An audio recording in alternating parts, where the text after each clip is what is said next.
এক দেশে এক লোক ছিল যে খুব দরিদ্র ছিল। সে এক ধনী লোকের ছাগল চড়াত। মাস শেষে সেই ধনী লোক তাকে কিছু দিরহাম পারিশ্রমিক দিত। একদিন সেই ধনী লোক সিদ্ধান্ত নিল সে বিদেশে চলে যাবে এবং তার সব ছাগল বিক্রি করে দেবে। সে রাখালকে ডেকে বলল, আমি সব ছাগল বিক্রি করে দিয়েছি, এখন থেকে তোমার আর আমার এখানে কাজ করার প্রয়োজন নেই, তবে তোমার বিশ্বস্ততার পুরস্কার হিসাবে আমি তোমাকে অনেক টাকা উপহার দিতে চাই। রাখাল অত্যন্ত সৎ ছিল। সে বলল, না, আমি আপনার থেকে অতিরিক্ত কোনো টাকা নেব না। আমার প্রতিদিনের মজুরি 5 দিরহাম, আমাকে শুধু শেষ দিনের সেই 5 দিরহাম পাওনাটুকু দিন। ধনী লোক অবাক হয়ে তাকে 5 দিরহামই দিল। রাখাল বাড়িতে ফিরে তার স্ত্রীকে সব খুলে বলল। স্ত্রী চিন্তিত হয়ে পড়ল যে এখন তাদের সংসার কিভাবে চলবে। পরদিন রাখাল দেখল এক বণিক কাফেলা নিয়ে অন্য দেশে ব্যবসার জন্য যাচ্ছে।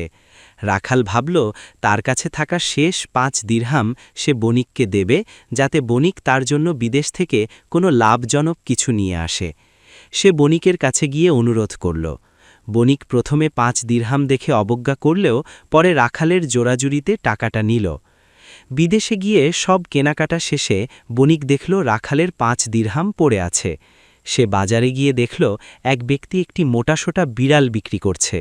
বণিক 5 দিরহাম দিয়ে সেই বিড়ালটি কিনে নিল। ফেরার পথে জাহাজটি একটি অজানা দ্বীপে থামল।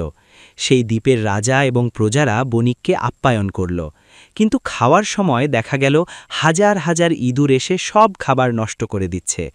রাজা দুঃখ করে বললেন, আমাদের রাজ্যে ইঁদুরের উৎপাতে আমরা অস্থির, কোনো সমাধান নেই। বণিক তখন সেই বিড়ালটি বের করল। বিড়ালটি নিমিষেই অনেক ইঁদুর মেরে ফেলল এবং বাকি ইঁদুর পালিয়ে গেল। রাজা ও তার মন্ত্রীরা অবাক হয়ে গেল এবং বিড়ালটি কেনার জন্য ব্যাকুল হয়ে উঠল। তারা বণিককে প্রস্তাব দিল যে বিড়ালটির ওজনের সমান স্বর্ণ তারা তাকে দেবে। বণিক রাজি হলেন এবং বিড়ালটি বিক্রি করে দিলেন। বণিক যখন নিজ দেশে ফিরলেন, তিনি রাখালকে ডেকে পাঠালেন। তিনি রাখালের সামনে স্বর্ণের থলেগুলো রেখে বললেন, তোমার 5 দিরহামের বরকতে আল্লাহ তোমাকে এই সম্পদ দিয়েছেন। রাখাল তো অবাক। সে এই অঢেল সম্পদ পেয়ে আল্লাহর শুকরিয়া আদায় করল এবং তাদের অভাব চিরতরে দূর হয়ে গেল।